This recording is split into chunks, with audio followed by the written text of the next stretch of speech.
What the answer? Because I don't. He did well with Charlo yesterday. Might be number one for me. Best trainer in boxing, Angel Garcia. No. Untrue. But Come on, man. I gotta go with Derek. Yeah, I think it is Derek for me. You gotta give it to Derek. I'll come back next week with the answer. Because I don't feel that is Derek James. Shawn Porter trying his hardest not to give Derek James, his props for being the best trainer of the, in boxing. It ain't, take away your personal feelings, man. Take away your personal feelings or any type of biases or anything like that. But if you just look at what's going on in boxing, man, Jermell Charlo has taken over the 154 division, and Earl Spence is on top of the 147 division. These two divisions are the best divisions in boxing. Most exciting. Those are just facts. You know what I'm saying? And there's nothing, nothing biased at all. I just don't feel like it's him. I think right here, if anything, you have the classic Tom Brady, Bill Belichick situation where these guys are doing things. I'm going to speak on Errol. Yeah. And I think Errol has made adjustments fight by fight. You can see their game plans in the fights really play out. And I think that he's done a terrific job with Errol. Errol's done a terrific job of listening and being prepared for the fights. Jermell Charlo is in a division that really does not challenge him.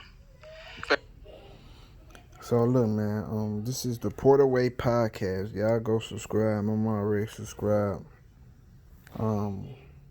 Shawn Porter podcast, man, that he does with a few other guys. I'm gonna tell you why I like this podcast. I like this podcast because the guys who Shawn Porter has on his podcast does not always agree with Shawn, even though this is the third episode, but what I've seen so far, they do not kiss Shawn Porter ass.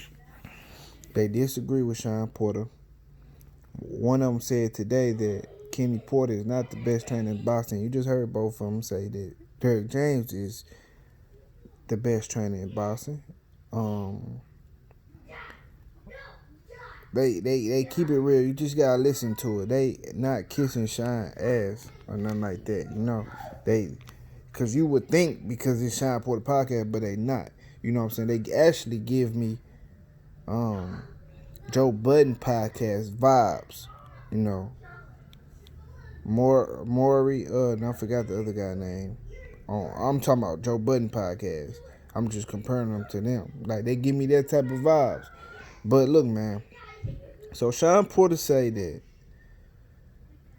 Jermell Charlo is in a division where those guys doesn't challenge him. And I'm going to tell you why I can't agree with that. See, not only that, they had to watch my video, right? Because, look, man, let me show y'all real quick before I finish the topic. Had to. You know what I'm saying? I ain't trying to shoot myself up, but this what happens a lot on YouTube. And if I don't give myself credit, then nobody else will. I almost forgot my damn name.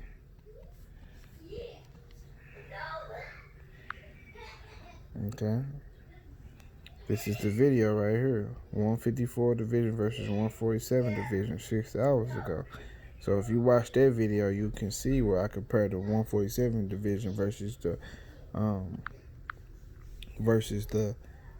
154 division. I break down and tell y'all how prestigious and how great of resumes the 147 guys and why the 147 division is the best division over the 154. That's basically what I said in the shit. So Shawn Porter basically just said the same thing, but kind of said that in a different way. He said that they don't challenge Jermell Charlo. I disagree with that.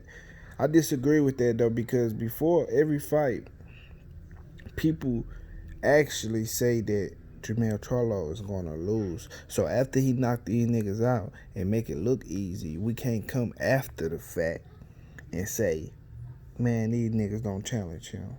You know what I'm saying? You can't say that. That's unfair. And it's incorrect because, first of all, Tony Harrison just won a fight over him. And then in the second fight, Tony Harrison was doing good. He did pretty good. Most would say he was winning, which he was. He was winning. He wasn't winning by a wide margin, but he was winning. And then he got knocked out. So if that wasn't a challenge, then I don't know what the fucking challenge is. You know what I'm saying? It's not his fault that he get in the ring and knock niggas out. Now, don't get me wrong. In my video, you know, I keep that shit real. Jermell Charlo, the 154 guys are not as skilled as the 147 guy. I don't think so. But at the same time, I'm not going to say he's not being challenged at 154. I can't say that because niggas had so much to say. They said Lubin was going to beat Jermell Charlo. They might have wanted Lubin to beat Jermell Charlo because people not liking Jermell Charlo attitude and shit like that. So, you know what I'm saying? People pick Tony Harrison over Jermell Charlo. People pick Rosario over Jermell Charlo. You feel me? People picking these guys over him, and then you can't turn, after you knock him out, make it look easy, then you can't turn around and say, oh man, they not challenging him. Terrific job with Errol. Errol's done a terrific job of listening and being prepared for the fights. Jermell Charlo is in a division that really does not challenge him. Fair? Okay, so with me saying that, take that and come watch my next video, because when a guy say something like that, I automatically think like, can you challenge him? Is that what you trying to say? You know what I'm saying? So hit that like button to support the channel, man. And subscribe to the channel if you ain't already subscribed. I'm on to the next one. Come watch that one. I'm finna start it up right now.